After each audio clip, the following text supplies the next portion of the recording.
We've known for the last 50 years that the American medical system is broke. People are sick, and they're getting sicker. What many of us don't realize is that this system of healthcare that we have was created almost solely by one man, John D. Rockefeller. And a lot of people don't realize that the way we feel and the health of America is the result of this one man's decision. We've gone so far away from being healthy that many of us have forgotten what it's like and what normal healthcare system is about. I feel like it's important that we pull back the veil on how this system got started so that you too can know the truth. 100 years ago, America was buzzing with healers, like homeopathic physicians, naturopaths, herbologists, body workers like chiropractic and osteopathic physicians. Patients had a choice. They had a choice to use allopathic doctors or natural healers, and the two professions had ongoing debates. Allopathic doctors referred to themselves as heroic and believed it was their job to aggressively drive disease from the body. They based their practices on what they considered scientific, but most people had a natural mistrust of this scientific medicine because their techniques involved things like bloodletting, tobacco enemas, and barbiturates for sleep. At the turn of the century, allopathic doctors' default medicine was something called the blue pill, which we know today contains 33% toxic mercury, and it was frequently prescribed for almost all conditions and things like tuberculosis, constipation, toothaches, parasitic infections, childbirth, you name it. Ironically, Rockefeller, like most people, they flatly refused medicine, and his own personal physician was a homeopathic physician. On the flip side were empiric healers, or holistic healers. Empiric means to treat based on observation and experience. They believe in stimulating the body's own healing capabilities. They use herbs, homeopathy, manual manipulation, vegetable products, diet, and other such natural treatments.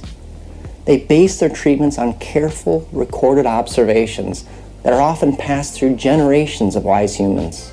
The balance of physicians, allopathic and holistic, remained pretty equal through most of American history until enter John D. Rockefeller.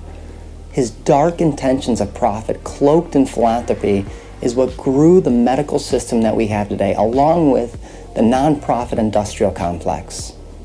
Rockefeller in 1892 hired a man named Simon Flexner as the director of his Institute of Medical Research.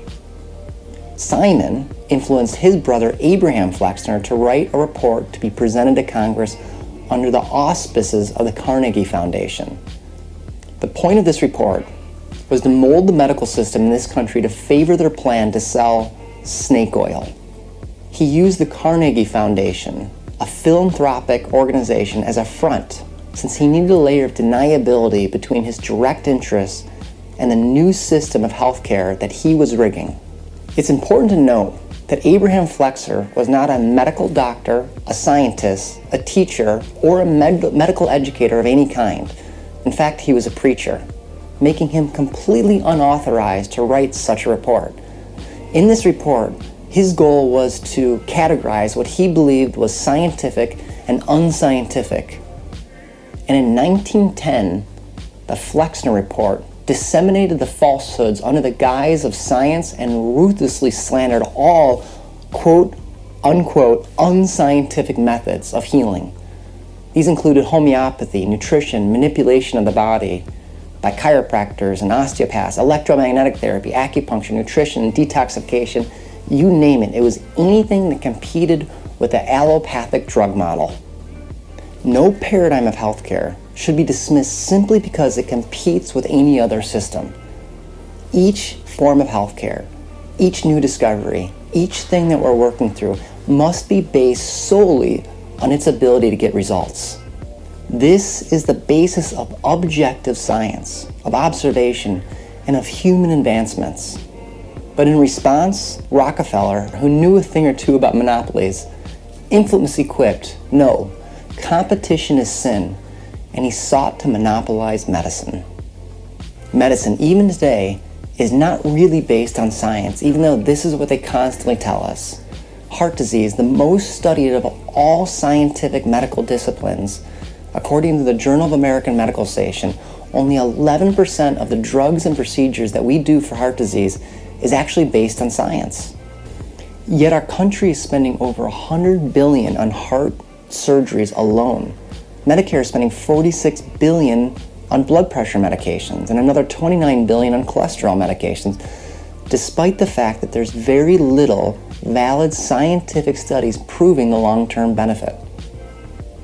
According to WebMD, the cost of cardiovascular disease in the United States is $444 billion. So if only 11% of $444 billion is based in hard science, maybe we should abandon the rest. If we subtracted this, that would leave us $396 billion in our collective pockets that we're wasting on unscientific medical treatments. And this is heart disease alone. There was even less scientific validity 100 years ago when fabricating the Flexner Report. The Flexner Report was nothing more than a smear campaign and pure propaganda. But holy moly, what a killer propaganda offensive.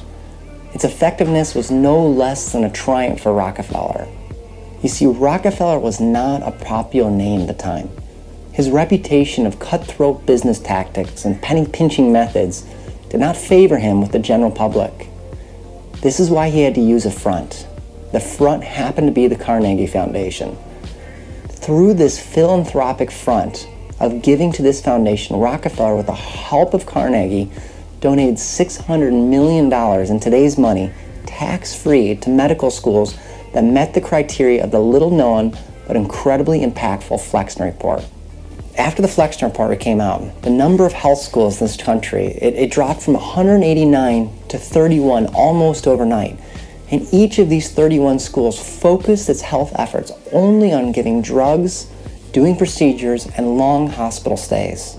Any university not using the methods condoned by the Flexner Report was censored, and many of them shut down.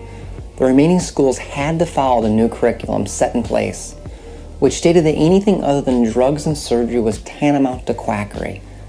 In addition, the medical students of the day were taught not to associate with anyone that did not follow the allopathic practice of medicine. During this bleak and sad history in America, chiropractors, homeopathists, and many of the great healers were frequently jailed for practicing medicine without a license. For the next 20 years, the Rockefellers sought to begin, to start, or get controlling interest in almost all the major drug companies of the world. He then went on to stack the FDA with his own men, ensuring rubber stamp approval for all his pharmaceuticals. He controlled the legislative bodies that licensed his schools, doctors, and hospitals, and he used his wealth to push through laws that eliminated any competition. This ensured that the pharmaceutical companies supplied the whole nation's medicine. This began the modern medical system we know today. Medicine, because of Rockefeller, was corporatized into an extremely well-oiled machine, making the machine profit Rockefeller and pharmaceuticals. And Rockefeller controlled most of these pharmaceutical companies. So let's examine the path we take when we choose Rockefeller medicine. When we get sick, we go to a doctor. We see the diplomas on their walls and we assume that they know what they're talking about. They continue to lead us down this path. They give us drugs, surgery, procedures, never telling us what the other option is. We continue along this zombie path. Hospitals and doctors direct all their patients down this path. It becomes crowded with people shambling along in poor health. The majority of us are well past the tipping point of ever regaining our full health when we realize that this path actually makes us sicker. The lucky few of us that have the opportunity to look around before our health completely fails us become completely horrified by the poor health results and the high casualty rate that medicine has. How long do we walk down the path in the wrong direction? How long do we continue in the wrong way? How long do we pursue the same cures for heart disease and cancer that have not worked for the last 50 years? When do we turn around? When do we choose the right path? Yet this incorrect path is continuously reinforced. The medical system steers almost all of us towards it. In an astounding political coup, the system is now expandalizing into socialized form of medicine. We knew this system was broken 30 years ago. Why do we keep doubling down? Now with Obamacare, we all have even more access to drugs, surgery, and hospitalizations. Those who attempt to defy the system, those who say, I'm going to choose a different path, those who reject the pharmaceutical medications and say, I want real healing, we are in direct opposition to this form of medicine. As practitioners, we're attacked by the state boards. We're told that our methods are not medically necessary, and we're pushed out of the media. I know because I am a direct victim of their attacks. But I'm prepared to accept those retributions to try to promote the truth being that we can heal ourselves. I'm compelled to teach people the knowledge of healing that's been passed down from wonderful physicians throughout history. The problems, they're easy to point out. It's the solutions that are more difficult. And we must focus on providing safe and effective cures using nature and her wonderful tools.